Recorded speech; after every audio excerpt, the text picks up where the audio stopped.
afin que nous amène à comprendre mieux qui tu es, ce que tu attends de chacun de nous. Nous voulons que ce temps soit bénédiction pour nous et qu'il soit aussi un temps où nous t'adorions comme tu dois être adoré.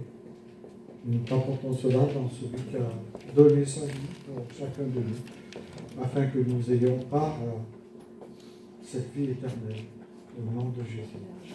Amen. Voilà, on est content de se retrouver pour ce temps de partage où nous allons échanger peut-être autour de la parole de Dieu. Et je commencerai avec une projection qui va arriver.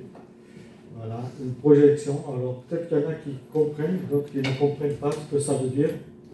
Voilà. Voilà. Est-ce qu'il y en a qui comprennent dans la salle? Non, personne ne comprend. Non, ce n'est pas du japonais.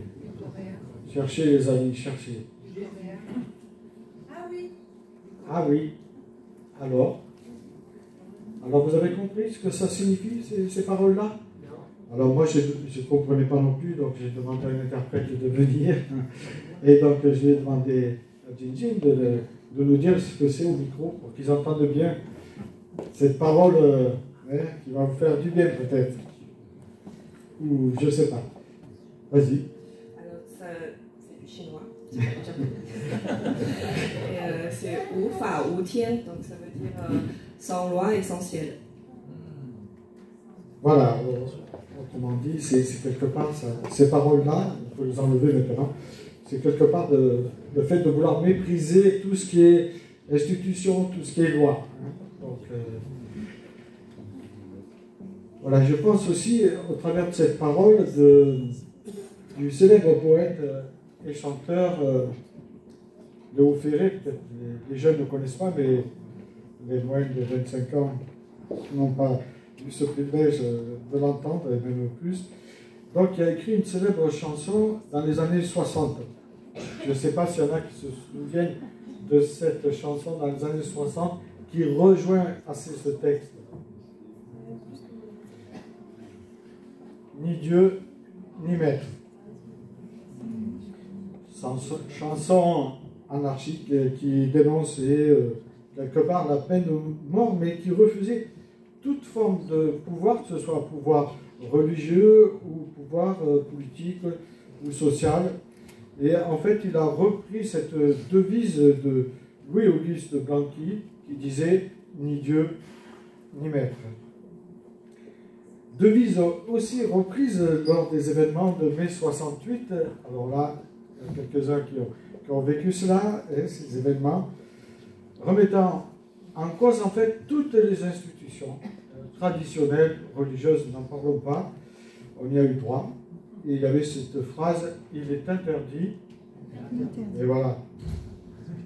Vous voyez qu'on retient certaines choses dans la vie, mais pas toujours les meilleures. Alors ce matin, j'aimerais aborder avec chacun de vous un texte sur la soumission. Et savez-vous quel texte j'ai choisi, mesdames? Éphésiens, vous y êtes. Et après, je vais vous lire. Je vais vous lire parce que j'ai peur que vous ne trouviez pas dans votre Bible. Donc c'est bien dans Éphésiens 5 et ça commence au verset 19. Ainsi, vous vous encouragerez mutuellement par des chants, des hymnes, des cantiques inspirés par l'Esprit. Vous louerez le Seigneur de tout votre cœur par vos chants. À tout moment et pour toutes choses, vous remercierez Dieu le Père au nom de notre Seigneur Jésus-Christ, parce que vous révérez le Christ, vous vous soumettrez les uns aux autres. Point. Voilà. Vous êtes déçus? Sinon, je vais plus loin. Hein? Mais bon, ça va. Et un autre texte que je partage avec vous, un très beau texte qui m'a vraiment touché par rapport à ce que Jésus dit dans Luc 22, et à partir du verset 39. Jésus sortit, se dirigea comme d'habitude vers le mont des Oliviers. Ses disciples se rendirent avec lui. Quand il fut arrivé sur le lieu, il leur dit « Priez pour ne pas céder à la tentation. » Puis il se retira à la distance d'un jet de pierre, se mit à genoux et pria ainsi. « Ô Père, si tu le veux, écarte de moi cette coupe. Toutefois, que ta volonté soit faite et non la mienne. » Voilà. Donc, ce matin, on va aborder le texte de la soumission. Ce n'est pas la soumission on parle dans l'islam. L'islam, ça veut dire soumission, hein, où on contraint par la force, c'est pas une question de choix dans l'islam, hein, c'est une question de force. Mais dans la Bible, on va voir que ce mot, qui n'est pas très populaire, bon, peut-être que vous aimez ce mot, mais en tout cas, les sondages disent qu'il n'est pas très populaire, surtout le verset 22 pour les dames, que je n'ai pas lu. Et vous le connaissez, donc c'est pour ça que je ne l'ai pas lu. Donc ça ne sert à rien de le lire quand on connaît les choses par cœur. Mais nous constatons que notre culture actuelle ne valorise pas une attitude de soumission, que ce soit à toutes sortes d'autorités, et nous en sommes témoins, nous le voyons tous les jours. Si on éclaire la télé, on voit de moins en moins tout ce qui est autorité respectée, que ce soit les gendarmes, les artistes, et j'en passe. Et même les parents, les personnes âgées sont de moins en moins respectées. Notre monde insiste sur le fait que nous devons défier et critiquer ceux qui nous commandent. Alors, je ne dis pas que parfois il faut dénoncer ce qui n'est pas juste, mais de là à critiquer ceux qui nous commandent. Et je trouve intéressant notre frère qui a prié justement pour la critique que nous pouvons avoir avec ceux qui nous commandent. En tout cas, je ne veux pas à leur place. La soumission, c'est un mot ringard, en tout cas pour les jeunes, je crois, et même pour les moins jeunes. Un mot ringard, un mot qui est impopulaire, presque autant que le mot suggestion, dépendance, quoi. Car il sous-entend de contemporain une capitulation. Et personne n'a envie d'être perdant ou de se soumettre à. C'est inné en nous. Aujourd'hui, en tant que chrétiens, nous n'osons pas nous exprimer sur la soumission autour de nous. On n'aime pas trop en parler, parce que ça va à l'encontre de tous ces concepts contemporains. Si vous en parlez autour de vous, vous verrez que vous allez lever une levée de bouclier auprès de, surtout si vous parlez de la soumission dans les couples, tout ça, là je pense qu'il va y avoir des vagues de protestation autour de vous, car notre époque se veut une époque de libération. Mais vous voyez quelle libération nous vivons.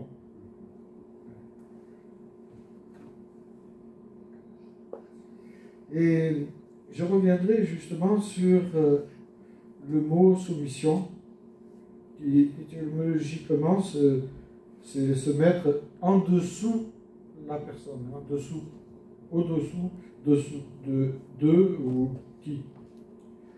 Et pourtant, quand on regarde la soumission biblique, ce n'est pas un esclavage au sens péjoratif, bien sûr, ni une dépendance qu'on pourrait avoir envers quelqu'un, ni une oppression, ni, on pourrait dire, une obéissance servile envers quelqu'un.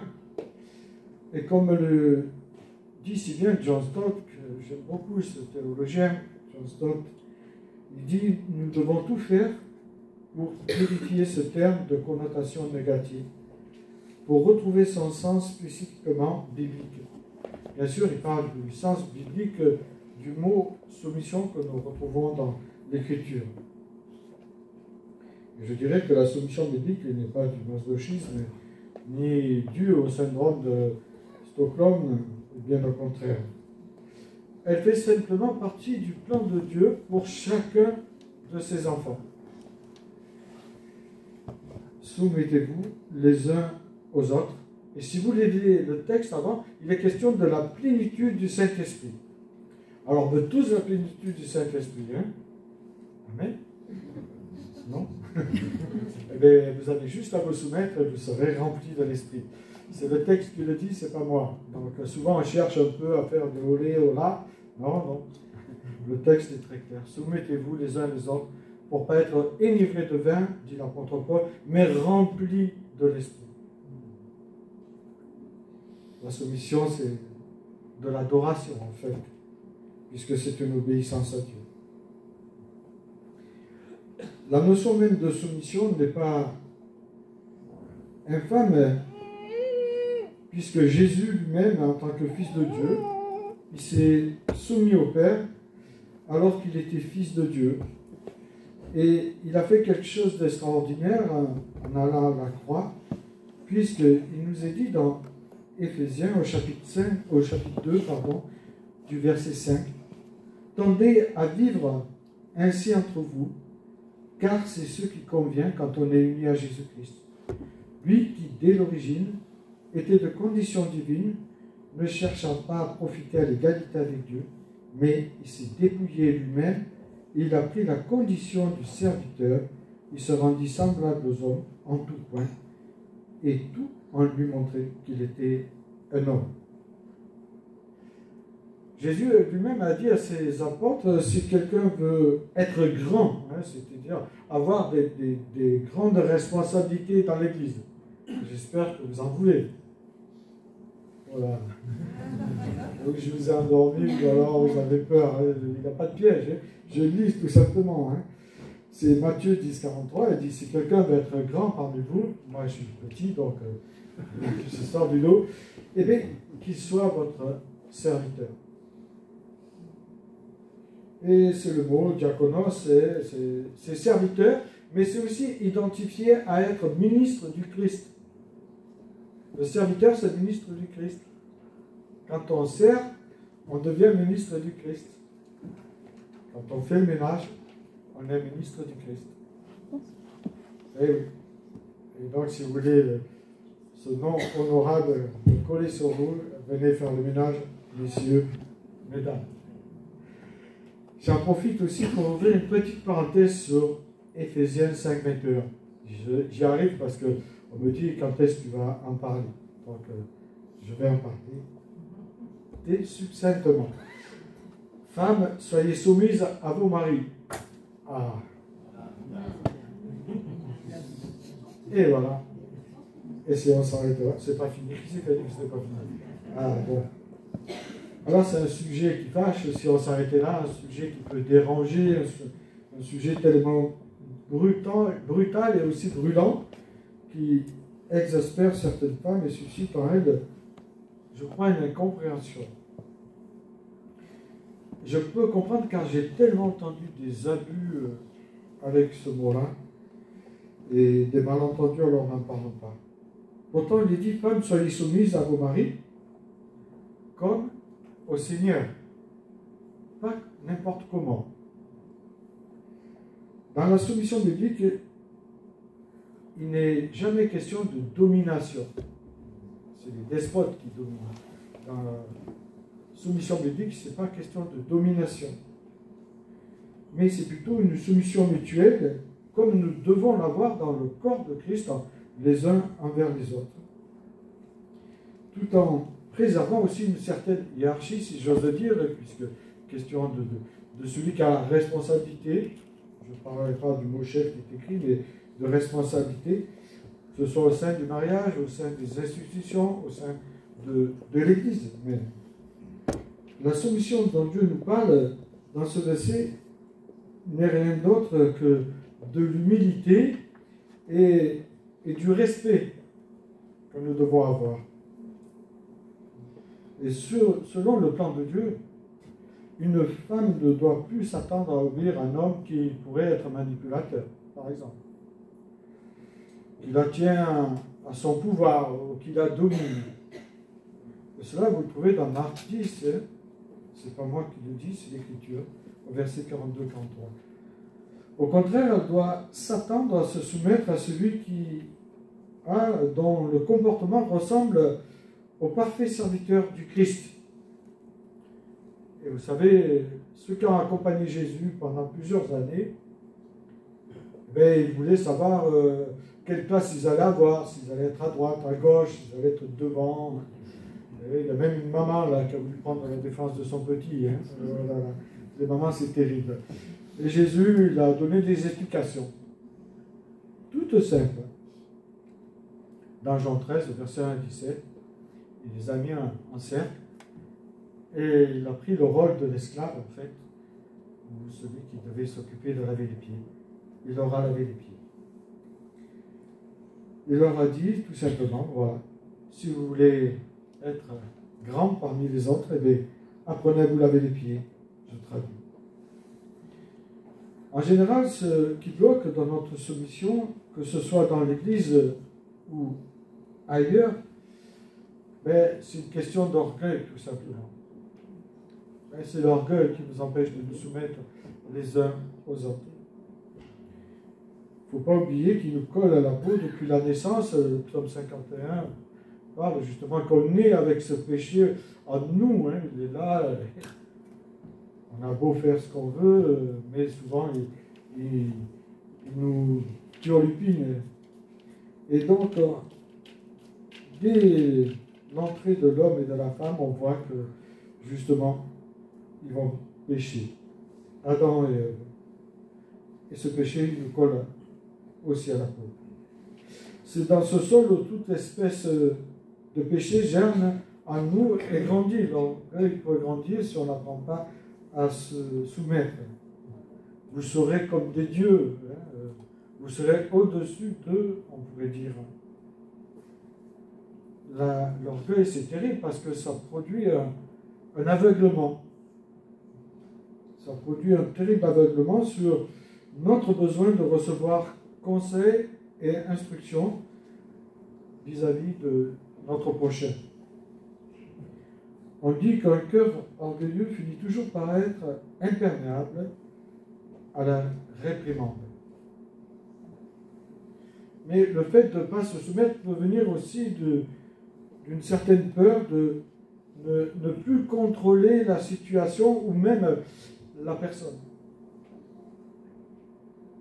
Quelque part, c'est ne plus avoir confiance ou ne pas faire confiance en celui ou celle qui a quelque part la responsabilité ou l'autorité. Et cela peut se produire aussi avec Dieu, mais ça peut se produire aussi dans l'Église, dans tel ou tel secteur, qu'on a pu confier peut-être à un frère ou à une sœur. Et justement, 1 Pierre 5 en parle. Ce désir de contrôler absolu peut causer beaucoup de tensions dans nos vies, dans les couples aussi, hein, dans les familles, ça peut causer de grandes tensions, mais aussi dans la famille de Dieu. Il est bon de se poser la question, quelle est mon attitude devant telle hiérarchie, que ce soit nos autorités, ou l'autorité familiale pour les enfants, ou pour les parents, ou dans l'Église aussi. Suis-je un Jonas? Vous savez, Jonas, c'est terrible. Hein? On l'envoie à une mission à l'est, il part à l'ouest. Comme on dit, il est à l'ouest. Pour de bon. Il est parti en Espagne. Donc, on peut être des Jonas, mais aussi on peut s'identifier à Abraham. Hein? Moi, j'ai toujours été surpris d'Abraham qui quitte tout, qui quitte sa famille, sa culture aussi, pour rencontrer celui qui allait devenir son Dieu et celui qui allait devenir le Père de la nation. Hein. Je dirais que la soumission ne va pas sans l'humilité, et l'humilité et l'obéissance sont aussi liés.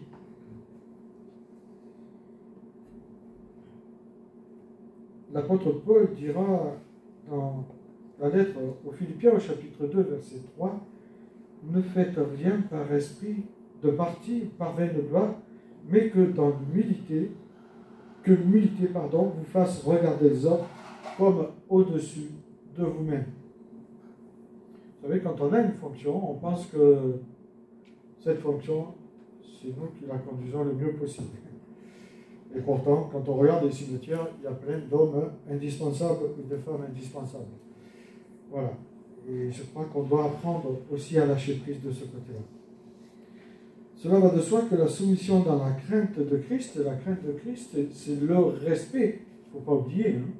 Il y a le respect dans cette crainte qui dit. C'est aussi le proverbe qui dit c'est la haine du péché, la crainte de Dieu. La crainte de Christ ne consiste jamais à prouver que quelqu'un, quand il est dans un mauvais chemin, bien au contraire, on ne peut se soumettre qu'à une personne qui elle-même est soumise au Christ, ou qui est dans le projet de Christ, on parle ici de l'Église, ou même dans les familles. Il ne faut pas se soumettre à des gens qui sont insensés ou qui ont des idées insensées. Aujourd'hui, je dirais que parfois l'Église se laisse parfois influencer par ce refus d'obéissance qui est très présent dans notre société et qui se vante la société avec fierté, pour certains, de lui être insoumis. Vous voyez de qui je veux parler? Non. Réfléchissez. Les insoumis. Voilà. Le refus d'obéissance. Je ne dis pas qu'ils ont tort tout le temps. Hein. Attention, il ne faut pas tout mélanger. Mais quand même, ils vont un peu loin dans leur bêtise. Le refus d'obéissance est présent aussi pas seulement dans la société, mais dans les familles. On voit des enfants qui prennent autorité sur les parents. Moi, j'ai vu avec Nicole, on a eu au cours de notre ministère, des enfants qui avaient mis dehors les parents. Et les parents étaient venus chez nous en pleurant. Des enfants qui avaient 10 ans et 11 ans. Aujourd'hui, ils sont convertis. Merci Seigneur, parce que c'est vraiment un miracle. Mais voilà, le refus d'autorité se retrouve même dans les familles. Là aussi, il ne faut pas oublier l'aveuglement. Je répète qu'il n'y a pas de soumission sans humilité. Les deux sont liés, ils vont de pair. Et les effets positifs de la soumission sont, comme le dit l'apôtre Paul, être rempli de l'esprit. Et c'est intéressant parce que c'est un verbe qui nous dit que justement, c'est pas seulement un temps où on est rempli, c'est une continuité. On est rempli de l'esprit en continuité si on se soumet. Si on ne se soumet pas, on peut se remplir de vin, comme dit l'apôtre Paul. Et voilà. Notre degré de soumission, quelque part, il en dit long sur la relation que j'ai personnelle avec le Seigneur.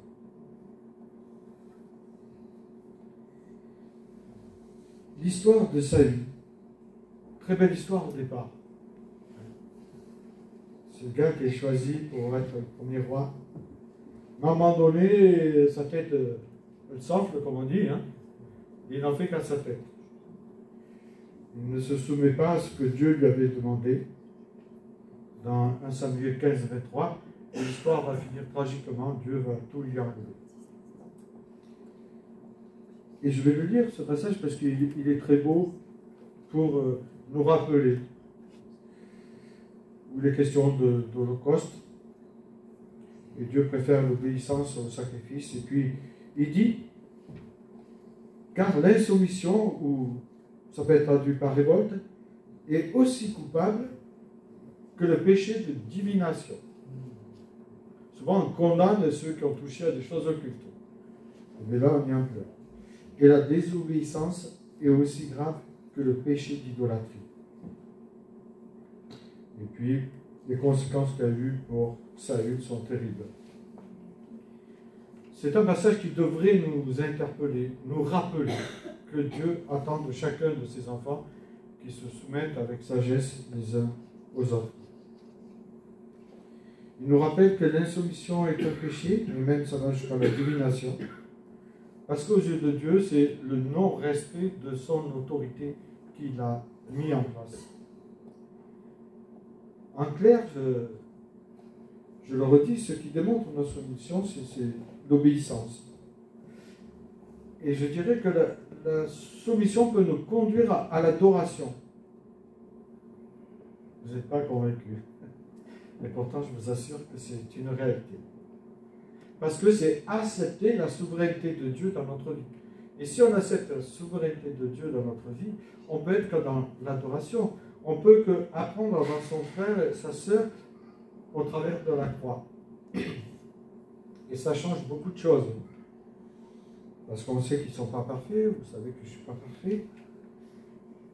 Mais si on se regarde au travers du sacrifice de Christ, ça change tout. Ça change tout.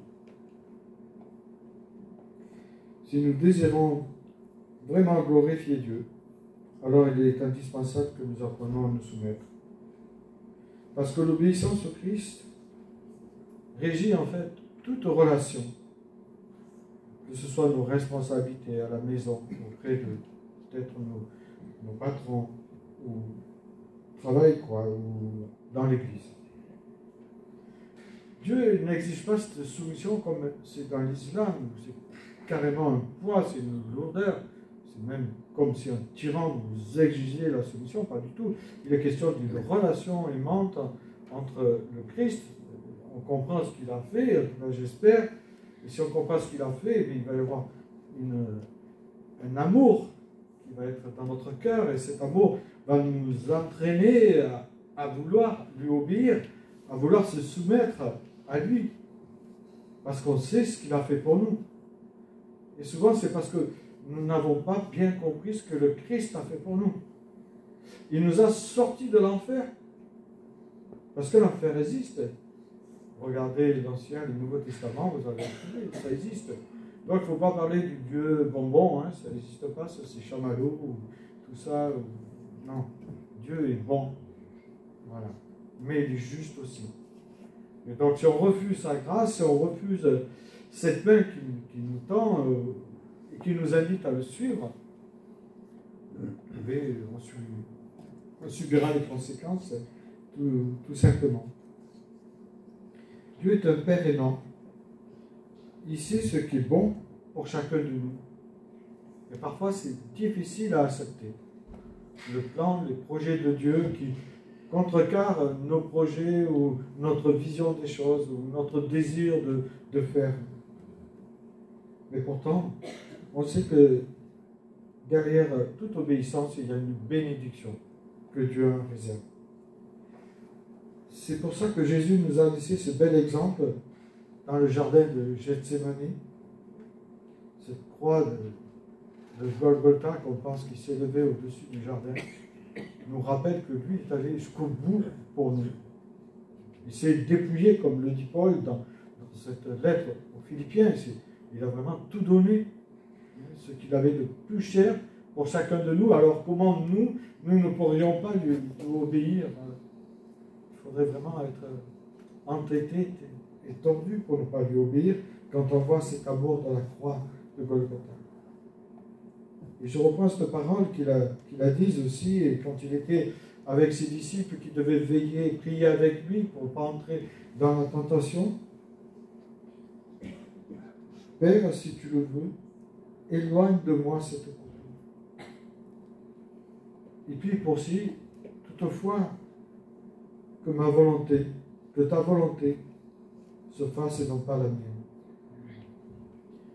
Qu'à notre tour, nous sachions aussi avoir le courage de dire Seigneur, que ta volonté se fasse et non pas la mienne dans ma vie et autour de moi. Seigneur, viens au secours de ma petite foi, viens au secours de mon orgueil, brise-le pour que j'apprenne à me soumettre à toi, pour marcher vraiment dans tes pas et aller là où tu désires et comme tu le désires. Je vous invite à prier. Seigneur Père éternel, merci parce que c'est vrai que cette parole est vraiment une lampe à nos pieds, une lumière sur notre sentier. Elle nous rappelle qui tu es, ce que tu attends aussi de tes enfants, lequel tu as fait chacun sacrificateur. Et par ce titre que tu nous donnes, tu nous invites justement à entrer dans ces plans, dans ces projets. Donne-nous de vraiment être brisés dans notre orgueil pour que nous apprenions une soumission avec sagesse, que ce soit nos autorités, que ce soit dans les couples, que ce soit dans l'Église, partout où tu nous envoies, que nous apprenions, Seigneur, à respecter aussi notre hiérarchie, à dénoncer quand il s'agit de devoir dénoncer, mais comme tu le dis dans Romains 13, apprends-nous vraiment aussi à nous soumettre à nos autorités, même si parfois nous ne sommes pas d'accord avec eux.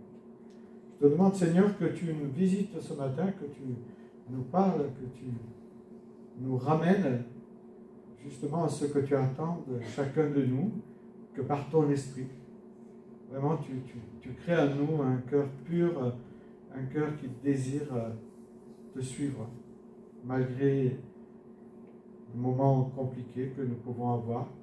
Donne-nous d'avoir confiance en cette souveraineté que tu as sur l'univers, sur la terre, mais aussi dans nos vies et dans la vie de chacun. Au nom de Jésus-Christ. Amen. Voilà, je vous invite à chanter. Je ne sais pas s'il y a un chant de prévu. Sinon, on va chanter pour décompresser, pour digérer. Lequel chant? Christ est roi. D'accord. Oui. Oui. Oui. Allons-y. Christ est roi. Alors, s'il est roi, on peut se lever. Hein, ceux qui le peuvent, bien sûr. Hein.